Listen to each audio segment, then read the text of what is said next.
Hey everyone, in today's video, I want to show you how to use Zoom and to use it to host meetings on your desktop. Now, this works for Mac and PC, and it's a standalone app for those platforms.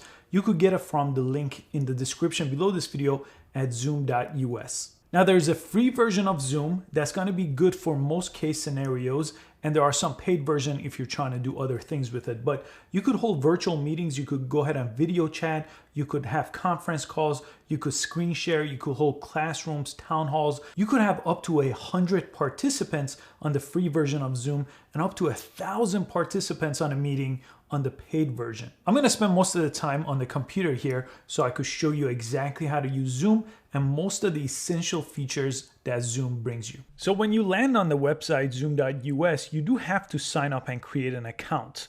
So I'm going to go ahead and press that, and then I'm going to show you how to host a meeting. Once you do create an account too, you could also join meetings, but that does require you to have the app as well. So you could use Google or Facebook or sign in with your work email here. And you should get an email here to activate your account. Go ahead and do that. And then go ahead and create your account with your name and password. Now, once you create an account here, if you press the Zoom icon here on the left side, you'll come back to this page where you could actually join a meeting or host a meeting. I'm going to focus on hosting a meeting. And again, this is after I created my account here. And I'm going to do it with video on, but these are your three different options. You could always turn video off too if you start with video on, and these all have share your screen option. I'll press that here. And if you've never ran Zoom before, it's going to ask you to download Zoom. Now, this does not take place on the browser. This is a standalone app on your Mac or PC.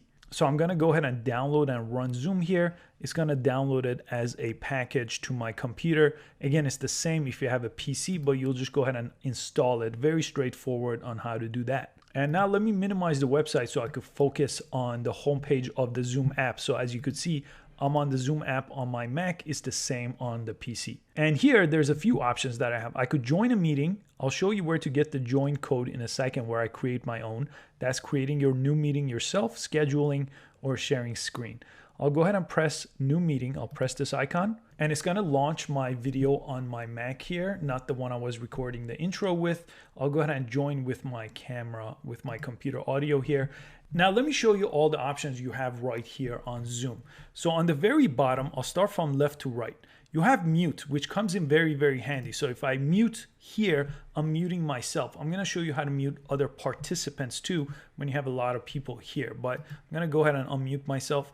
You also have this arrow, which is going to show you all the different microphones that you have attached on all the speakers. So I have a different microphone here that sounds a lot better. So if you're doing this, for example, for podcasting or for recording meetings, this might be something to invest in. So I'll put a link in the description to this mic. You could go ahead and stop the video. That's the other option. Let me press that and show you what happens. This does not in any way end the meeting or stop your audio. My audio is still going. So if I didn't want to show my face in the video, I could just go ahead and press that. At any time, I could bring this back. And again, this has an up arrow for different types of audio or video if you have those connected. Then you have invite. So after you set up your audio and video, you obviously want to invite people because this is a place for meetings. If I press that, I could use my contacts here, or I could use email, which is very handy. You could select any of these options and send this email out to people.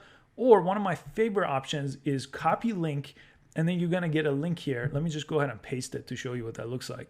If I press paste here, Command V on my Mac, this is the URL that you're going to send someone. Again, the email takes care of that for you, but if you were manually doing it, and you'll have to share this meeting password, that's right over here.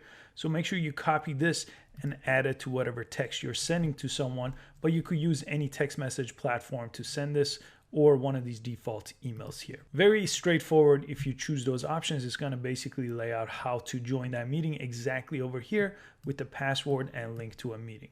After that, you have manage participants. So this is very useful. If you press this, and let's say you have a lot of participants, maybe 100 participants here, you could go ahead and manage all of them individually, basically by muting them if you want, or unmuting them if you want, or turning off their video here. A lot of different options for each person. And the more option lets you add profile pictures and so on. But what's very important here is the mute all option. So if you were presenting by yourself and you didn't want other people to interact in any way, you could press mute all, unmute all, and you have this other option where you could mute participants on entry so you don't hear them if they don't remember to mute themselves. So all these different options are over here.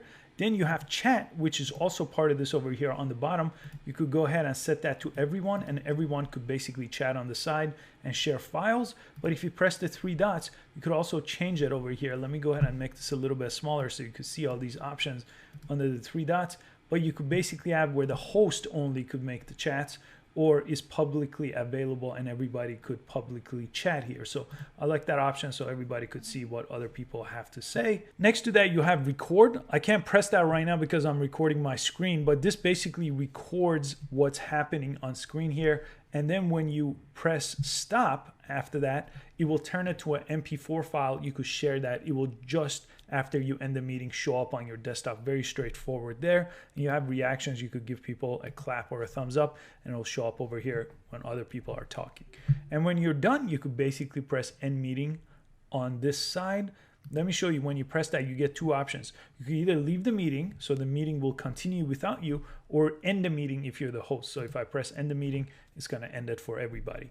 And if I was recording it, something will pop up here that's going to show my recording on my desktop. And now if I wanted to create a new meeting or join an existing meeting, schedule a meeting, I'm back to the homepage of Zoom. So I no longer have to go to the Zoom website. I now have the Zoom app on my computer, and you should too if you follow this process. So next time you want to add a meeting, you could jump back over here and schedule a meeting just on this page. And if you wanted to make it easier in the future to add people, you could come to the contacts, press the plus sign, and add contacts here, or create a channel here to add contacts, and it'll make it a lot easier if you're using Zoom all the time. But you don't have to do that. You could always send the invite via email or via the link I showed you. And it's that simple to use Zoom on a Mac or PC. I hope you could benefit from Zoom if you're teaching classrooms or you're holding meetings or working from home. This is a very powerful tool. If you have any questions, let me know in the description below this video, and I hope to see you on the next video. Thanks so much for watching this one.